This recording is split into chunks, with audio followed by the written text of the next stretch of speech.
Bakit nak? Anong oras na ba? 10 a.m. lang, ma. 10 a.m. pa lang eh. 10 a.m. pa lang pala. Ang aga-aga pa yun. Mag-private plane ka na lang nak papuntang school para mabilis kang dumating doon. Sige na, ipapahanda ko na yung private plane. Ma, papasok na po ako sa school. Teka lang, nak, Twinkle. Ito oh. Ma, wag na po, ma. Madami na po akong baon o snack. Tapos, ma, meron pa pong natira na pera kahapon na binigay mo na baon. Ito po, oh. Oh no. Bakit hindi pa din ubos yung baon mo kahapon nak? Twinkle, nak. Sinabi ko naman sa'yo, ubusin mo yan, di ba? Bakit may natira pa? Hindi ko po kasi naubos kahapon, ma, eh. Kasi ang dami nang binigay mo na baon.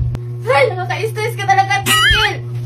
Bakit hindi mo inubos yung baon mo na kahapon? Ito oh. Ma, para saan to, ma? Ibigay mo yan sa guard para papasukin ka kahit late ka. Ito oh. Ibigay mo yan sa teacher para hindi ka pagalitan na late ka. Ito. Ibigay mo yan sa classmate mo kasi alam ko magrereklamo sila bakit pinapasok ka ng teacher kahit late ka. Ma, na.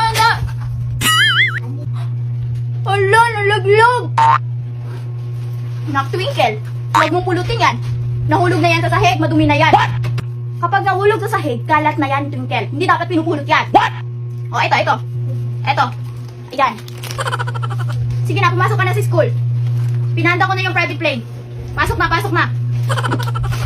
Yaya! Yes, madam. Yes, madam. Pakilinis na makakalat, Yaya. Sobrang kalat naman sa bahay. Walisin ko po yan, madam. Lahat. Oo, Yaya. Pakilinis yung kalat na yan. Pakilinis.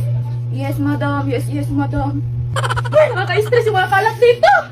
Ayoko na mga kalat na mga ganyan, Yaya, ha? Dapat nililinis yung mga yan.